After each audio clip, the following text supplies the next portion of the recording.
Agar sizda doimiy soch to'kilishi, sababsiz vazn ortishi yoki uyqusizlik bor bo'lsa, ularni alohida muammo deb o'ylamang.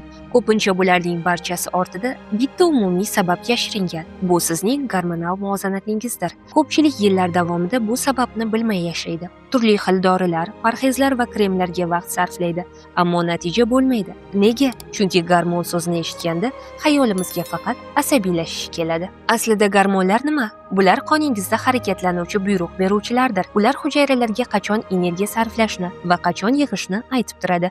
Qonda qaysidir gormon miqdori atiga bir tomchiga o'zgarsa, tanadagi butun jarayon teskarisiga aylanib ketishi mumkin. Xo'sh, nega aynan bugungi kunda bu muammo shunchalik ko'payib ketdi?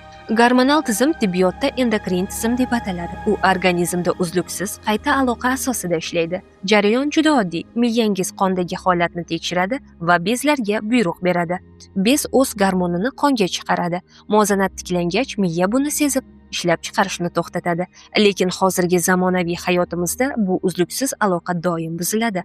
Hamma joyda bir xil muammolar: qalqonsimon bez xastaligi, bepushtlik, kistalar. Bunga asosiy 3 ta ilmiy fakt sabab bo'lmoqda. Birinchi raqamli sabab bu surunkali stress. Siz asabiylashganingizda organizm darhol qonga kortizol gormonini chiqaradi. Bu tanani xavfdan himoya qilish uchun kerak. Ammo stress kuningizning bir qismiga aylangan bo'lsa, kortizol darajasi pastga tushmaydi. Shu joyda biologiya qonuni ishga tushadi.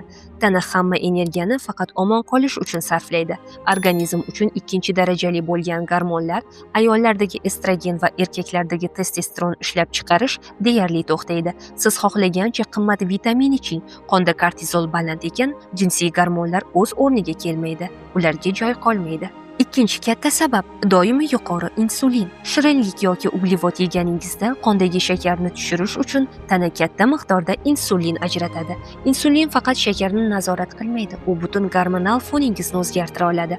Ayollarda insulinning tinimsiz yuqori bo'lishi to'g'ridan-to'g'ri tuxumdonlarga ta'sir qiladi. Natijada nima bo'ladi? Ayol tanasi erkaklar gormoni testosteron ishlab chiqarishni oshirib yuboradi. Bugungi kunda hayz buzilishlari, tuxumdon polikistozi va vazn yig'ishning asosida ko'pincha aynan insulin yotadi. Uchinchi sabab ko'pchilikni hayratda qoldiradi. Bu tashqi muhitdan keladigan kimyoviy hiyladir. Ilm fanda ular ksenoestrogenlar deyiladi. Bu moddalar shunday tuzilganki, tana ularni o'zining tabiiy estrogen gormoni deb o'ylaydi. Ular qayerda bor? Har kungi plastik idishlarda, arzon kosmetikada, uydagi tozalash vositalarida. Bu kimyoviy moddalar organizmga kirib, hujayraga yopishganda, miya tanada estrogen yetarli ekan deb o'ylaydi va o'z gormonlarini ishlab chiqarishni to'xtatib qo'yadi. Natijada siz o'z qo'lingiz bilan sun'iy muvozanatsizlikni yaratasiz. Buzilgan gormonlarni faqat kimyoviy dorilar bilan to'ldirish har doim ham to'g'ri yechim bo'lavermaydi. Gormonlar aslida oqsil, vitamin va to'g'ri yog' kislotalaridan quriladi. Demak, tana o'zini tiklashi uchun faqat kerakli xomyoshoni berish kerak xolos. Aynan shu ilmiy jarayonga asoslanib, Sunaq Product sizga eng zarur bo'lgan tabiiy komplekslarni taqdim etadi. Asabni tinchlantirish, kortizolni tushirish va hujayralarni oziqlantirish uchun omega 3 ga boy zig'ir yog'i. Ayollar va erkaklarda reproduktiv quvvatni hamda uzilib qolgan gormonal muvozanatni tabiiy ravishda qayta tiklash uchun esa ozuqaviy qiymati nihoyatda baland bo'lgan palma gulchangi. Bu mahsulotlar organizmni zo'riqtirmaydi, balki uzilib qolgan qayta aloqani barqarorlashtiradi. Tanangizdagi har bir og'riq va o'zgarish bu muhim signal. Gormonlarni boshqarish orqali siz hayotingiz sifatini boshqarasiz.